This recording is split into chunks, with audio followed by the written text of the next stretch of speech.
పెద్ద షాపింగ్ ప్రపంచం సిఎంఆర్ మనమేడ్చల్లో ప్రముఖ సినీ హీరో విశ్వక్ సేన్ గారిచే సెప్టెంబర్ 13న గొప్ప ప్రారంభం. ఇటీవల కురిసిన భారీ వర్షాలకు ఆంధ్రప్రదేశ్లోని విజయవాడలో భారీ వరదలు వచ్చాయి. లక్షలాది మందిపై వరద ఎఫెక్ట్ పడింది.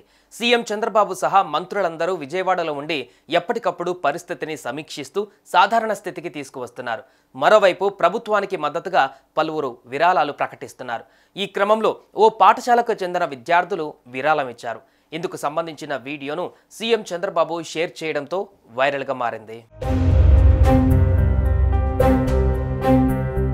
పశ్చిమ గోదావరి జిల్లా పెంటపాడు మండలం పడమర విప్పర్రులోని శ్రీ విద్యానికేతన్ పాఠశాలకు చెందిన ఈ చిన్నారులు విజయవాడ వరద బాధితులను ఆదుకోవడానికి తమ పాకెట్ మనీ విరాళంగా ఇచ్చారు. దీనికి సంబంధించిన వీడియోను సీఎం చంద్రబాబు నాయుడు షేర్ చేస్తూ ఇలా రాసుకువచ్చారు. ఈ వీడియో నిజంగా నా రోజుగా మార్చేసింది. విద్యార్థులు తమ పాకెట్ మనీని వరద బాధితులకు ఇవ్వడం ద్వారా అసాధారణ కరుణను ప్రదర్శించారు.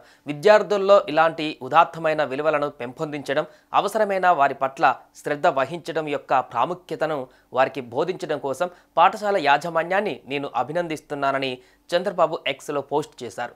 ఇటువంటి సంజ్ఞలు మానవత్వం పైన మన విశ్వాసాన్ని పునరుద్ధరిస్తాయని, దయగల బాధ్యత గల పౌరుల నేతృత్వంలోని భవిష్యత్తును వాగ్దానం చేస్తాయని సీఎం చంద్రబాబు నాయుడు ట్విట్టర్లో రాసుకువచ్చారు.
సుమన్ టీవీలో మీ పర్సనల్ అండ్ బిజినెస్ ప్రమోషన్స్ కోసం కింది నెంబర్కి కాంటాక్ట్ చేయండి.